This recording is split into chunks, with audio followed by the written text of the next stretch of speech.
नमस्कार साथियों, स्वागत है आपका हमारे यूट्यूब चैनल में। जैसे कि हम देख रहे हैं अ, माटी की मूर्ति जो रेखाचित्र है, उसमें हम बलदेव सिंह यह रेखाचित्र देख रहे हैं। बलदेव सिंह इसका एक कुछ थोड़ा-सा अंश बचा है, वो हम इस वीडियो में देखने वाले हैं। इसमें पहले हमने देखा है कि जो बलदेव सिंह जो है, वह एक ताकतवर, बलशाली पहलवान था और वो एक दिन ऐसे ही वहाँ वो आम के पेड़ का बँटवारा दोनों भाइयों में करने के लिए जाता है और वह आम का बँटवारा हो जाता है और अचानक वह एक धिप्पाड़ सा शरीर जो कि शक्तिवान जैसे वह नौजवान रहता है और वह गिरकर पड़ा हुआ है। पूरे वह खून से तर-बतर वह शरीर पड़ा हुआ अ, भीग चुका है, खून से लाल हो चुका है और वो खून गाढ़ा होकर उस पर मक्खियाँ भिन-भिनाने लगी है। सारा जो गाँव है उस मृत शरीर को देख रहा है। यहाँ तक हमने देखा था। इसके आगे का अभी देखेंगे। किसने गत की इस शेर मर्द की ऐसी किसकी माँ ने दूसरा शेर पैदा किया। यानी वो लेखक कह रहे हैं कि किस शेर ने इस शेर को ऐसा घायल किया है, ऐसा मारा है, न जाने किस माँ ने ऐसा शेर पैदा किया है। काश किसी शेर ने यह हालत की होती। दो शेर लड़ते हैं, एक गिरता है, ऐसा ही होता है। इसके लिए अफ़सोस की क्या बात। यानी वह लेखक कहते हैं कि इसमें अफ़सोस की कोई बात नहीं है। दो जो शेर होते हैं यह आपस में लड़ते झगड़ते हैं और एक शेर का पराभव होता है और एक शेर जीत जाता है। इसमें अफ़सोस की कोई बात नहीं। बलदेव सिंह तो ऐसे ही मृत्यु चाहते थे। उन्होंने मौत की कब परवाह की। यानी बलदेव सिंह जो थे यह ऐसे ही लड़ाई करते करते मरने को ही चाहते थे, लेकिन उसने मौत से कभी उनको डर नहीं लगता था। मौत की आँखों में आँखें डालकर मुस्कुराना, यही तो बलदेव सिंह थे। यानी मौत की आँखों में देखकर मुस्कुराना, मौत को हँसकर स्वीकार करना, यह तो बलदेव सिंह की सिंह में ही शक्ति थी। क्षत्रिय की तरह युद्ध क्षेत्र में काम आऊँ, खेत रहूँ, यही तो उनकी कामना थी। यानी बलदेव सिंह की कामना थी, जो क्षत्रिय का काम जो रहता था युद्ध करना, वह उसी प्रकार युद्ध में काम आने के लिए या खेत में रहूँ या हमेशा वह जीवन है औरों के प्रति युद्ध में समर्पित करूँ, यही उसकी कामना थी।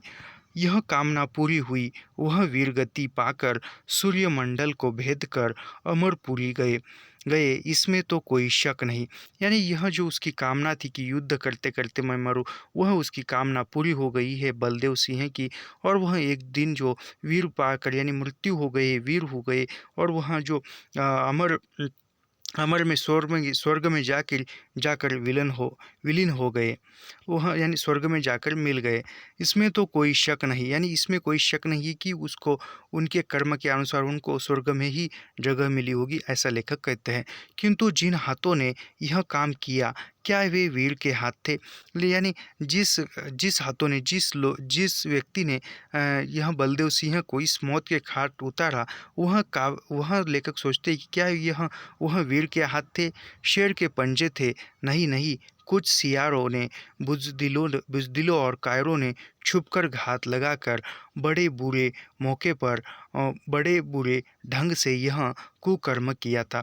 यानी लेखक कहते हैं कि जिस हाथों ने बलदेव सिंह को मारा है, ये सही में या वाकई में वह एक वीर के हाथ थे या शेर के हाथ थे। नहीं, वह तो शेर के पंजे थे, क्योंकि वह जो था एक धोखे से बलदेव सिंह को मारा था, धोखे से छुप कर मारा था। तो ये एक अच्छा काम न होकर एक ये कुकर्म किया था उसने।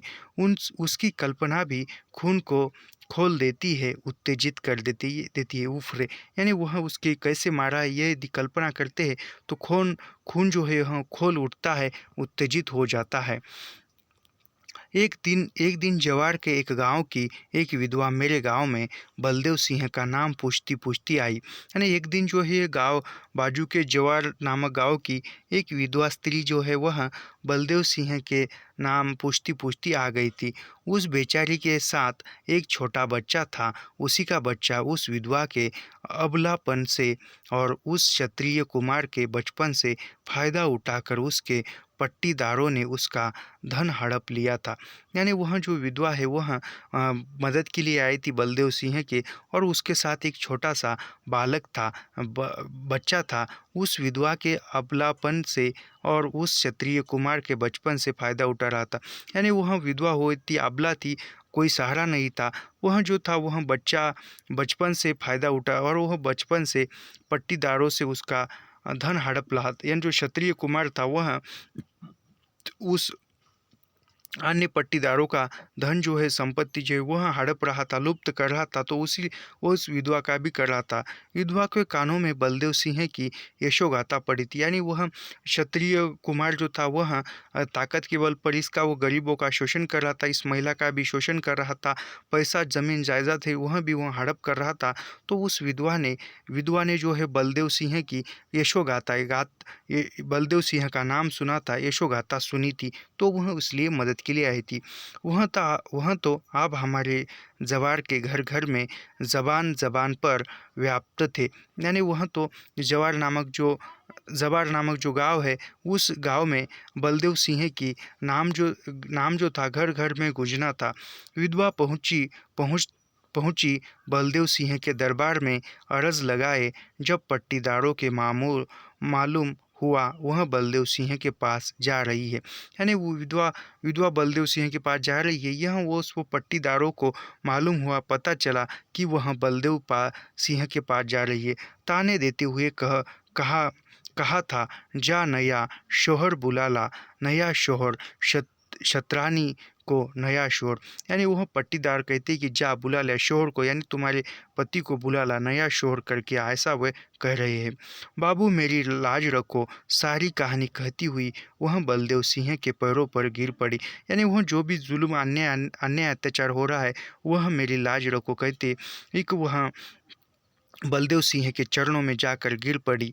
बलदेव सिंह ने बच्चों को कंधे पर बिठाया और चल पड़े उस गांव में। यानी बच्चन सिंह ने उस बच्चे को हाथ में लिया, साथ में लिया, और उस औरत के साथ, उस विधवा स्त्री के साथ उस गांव में चल गए।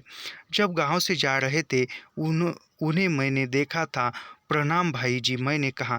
यानी जब बलदेव सिंह गांव से जा रहे थे तब लेखक ने उसको देखा था और लेखक ने उनको प्रणाम भी किया था। चेहरे पर गुस्से की छाप स्पष्ट थी, किंतु स्वाभाविक हंसते, यानी चेहरे पर उसके गुस्सा था और वह एक स्वाभाविक हंसी के जैसे हंस रहे थे। हुए आशीर्वाद दिया और कहा, एक आबला की रक्षा में जा रहा हूँ, और आशीर्वाद दिया लेखक को और कहा कि मैं एक आबला की रक्षा के लिए जा रहा हूँ। बबुआ 2-4 दिन में लौटता हूँ। यानी वह कहती कि मैं उस आबला की रक्षा के लिए जा रहा हूँ और 2-4 दिन में मैं लौटूंगा, ऐसे कहते गए। बलदेव सिंह नहीं लौटे, लौटी है उनकी यह लाश। यानी बलदेव सिंह नहीं लौटे हैं तो उनकी लाश लौटी है। वहाँ जाते ही उन्होंने पट्टीदारों को चुनौती दे दी। दूसरे दिन विधवा के छीने हुए एक खेत पर हल भी चढ़ा दिए, कोई नहीं बोला। यानी वहाँ जाकर जो पट्टीदारों से चुनौती लेकर जो भी वो विधवा का खेत था वहाँ उसको वापस दिया और दूसरे दिन उसमें हल चला लिया, खेत जोतना प्रारंभ किया। कोई नहीं बोला, यानी किसी ने कुछ नहीं कहा। कौन बोलता? एक के बाद दूसरे खेत विधवा के कब्जे में आने लगे। यानी किसी ने कुछ नहीं कहा। जितने भी खेत उसके हड़प लिए थे वह सब कुछ मिल रहे थे। बहुत दिनों की कई अमराई पर अब उसका कब्जा था। उस बगीचे की एक लीची की डाल में झूला डालकर उस क्षत्रिय कुमार को बलदेव सिंह झुलाते रहते। यानी वह सब कुछ जो भी आम था वह आम भी उसका हो गया था। सारा बाग बगीचा जो भी छिन गया था वह भी था। और ये क्षत्रिय कुमार यानी वो विधवा का बालक जो था, बच्चा जो था, उसको क्षत्रिय कुमार कहा गया और उसको एक आम के इस चिली का पेड़ था और उस चिली के पेड़ को झूले में बांधकर उस क्षत्रिय कुमार को बलदेव सिंह जो है वह झूला रहे थे। जो लोग विधवा के पट्टीदारों के डर से कल बोलते नहीं थे, अब वे ही बलदेव सिंह को शाबाशी देते हुए उस छोटे से बच्चे से अपना पुराना नाता जोड़ते, क्योंकि अब वह विधवा अबला नहीं थी। पिता खोकर उस बच्चे ने एक धर्म का पिता पा लिया था। यानी वह जो अभी उसकी जो भी ज़मीन जायदाद है उस विधवा महिला को मिल गई थी, तो वह जो अन्य जो लोग थे वह लोग उसको नाम रख रहे थे, देखते नहीं थे। वह भी लोग उस विधवा स्त्री के पास आते थे और नाता जोड़ते थे और उस बच्चे का जो पिता था वह पिता तो मर चुका था, निधन हो चुका था, लेकिन एक धर्म का पिता जो था उसको मिल गया था सहायता करने के लिए। बलदेव सिंह के साथ उसके कुछ शिष्य भी गए थे। अब मामला पूरी तरह शांत हो चला। यानी बलदेव सिंह के पास साथ जो उसके कोई शिष्य थे, उसके जो भी छात्र थे वह भी चले थे। जो भी मामला था वह शांत हो चुका था, यानी उस विधवा को न्याय मिल चुका था। उस गांव के भी काफ़ी लोग उसके पक्ष में आ गए थे। तब उन्होंने एक एक करके अपने शिष्यों को वहाँ से रवाना कर दिया। यानी वहाँ उस गांव में भी बहुत से लोग प्रेरित हो गए बलदेव सिंह का कार्य देखकर और उसके शिष्य बन गए थे। तो वह एक एक करके उस गांव को जो भी शिष्य साथ गए थे उसको रवाना कर दिया, निकाल दिया गया। बेचारी विधवा पर ज़्यादा खर्च का बोझ क्यों रहने दे। अंततः एक दिन तय किया, अब मैं भी जाऊंगा। यानी वह कहते हैं कि उस विधवा पर कितने दिनों तक मैं बोझ बनकर रहूं, ऐसा कर कर एक दिन मैं भी चला जाऊंगा, ऐसा तय किया। अब मैं भी जाऊंगा। और वह कल ही नहीं देख सके, यानी वह कल मैं ही जाऊंगा और कल ही नहीं देख सके, यानी कल जाने वाले थे लेकिन आज ही उसका अंत होगा।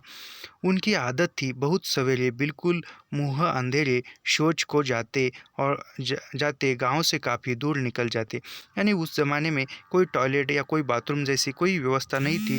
लोग शौच के लिए जो है वहाँ वहाँ बाहर ही जाते थे और वहाँ उसी प्रकार जो है वहाँ बलदेव सिंह भी सोच के लिए बाहर ही जाते थे। काफ़ी उजाला नहीं हुआ था, थोड़ा थोड़ा अंधेरा ही था, तो वह गांव से दूर जाते थे। उसका एक स्वभाव रहा होगा, एक आदत रही होगी। जब तक तनाव था अपने साथ क्या भी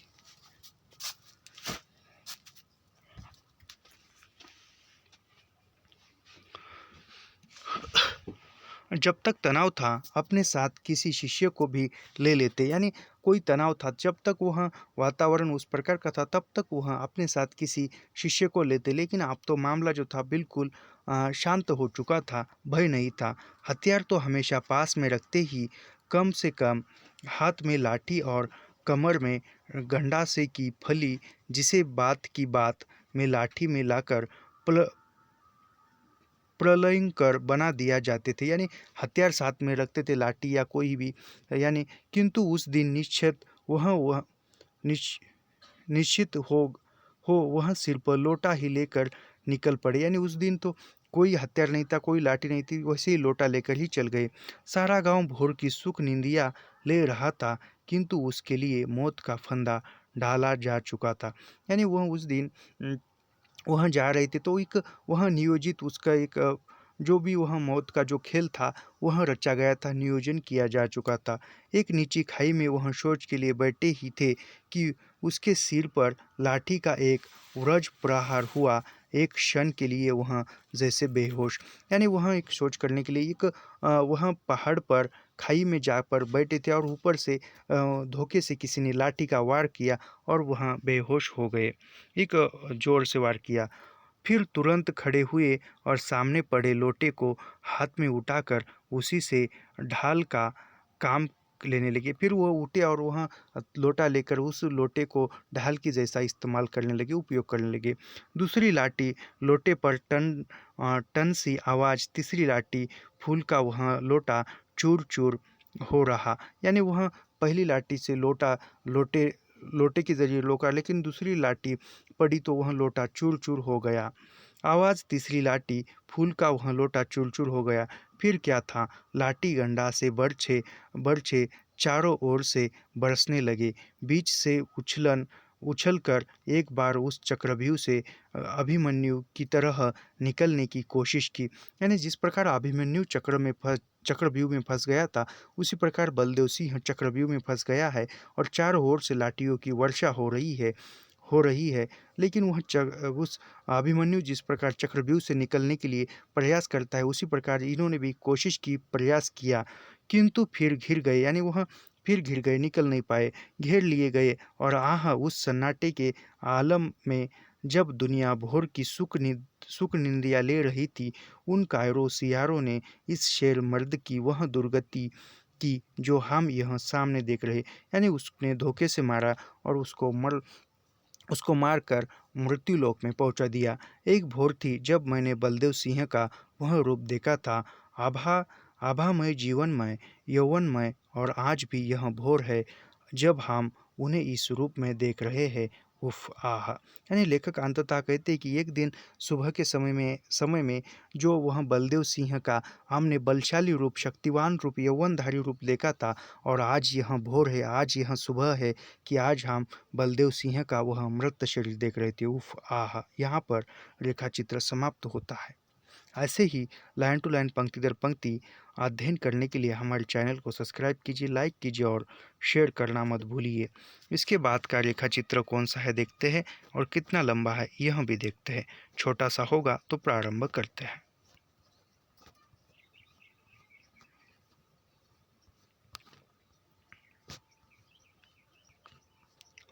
अ,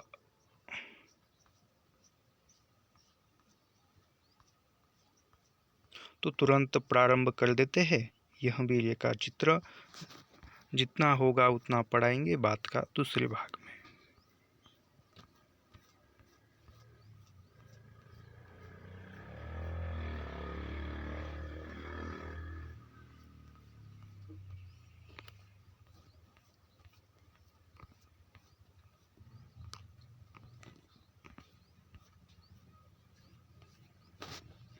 इस रेखा चित्र का नाम है सरजू भैया। सरजू भैया यह हमारे गांव के विशेषता है कि कभी कभी मर्द गंगा, यमुना या सरजू को जाते हैं इस बारे में औरतें ही सौभाग्यशाली है। प्राय उनके नामों में ऐसे अनर्थ नहीं होते। यानी वो सरजू जो है, जो सरयू नदी है उस पर ही सरजू भैया नाम रखा गया है। सरयू नदी एक पवित्र नदी माती, जैसे नदी के नाम है सरयू मैया, नहीं सरजू भैया। यह हमारे गांव की विशेषता, यानी वह इस गांव की विशेषता है कि उसके नामों से, उस सरजू भैया के नाम से यह गांव जाना पहचाना जाता है। और वह कोई सौभाग्यशाली स्त्री हो जो इन नामों से अनर्थ नहीं, यानी वो गंगा में स्नान करने के बाद जो भी पाप है वह धुल जाता है और इंसान पवित्र एवं पाप से मुक्त होता है, ऐसी धारणा है। हाँ, तो सरजू भैया मेरे घर से सटा हुआ जो एक घर है, एक तरफ दो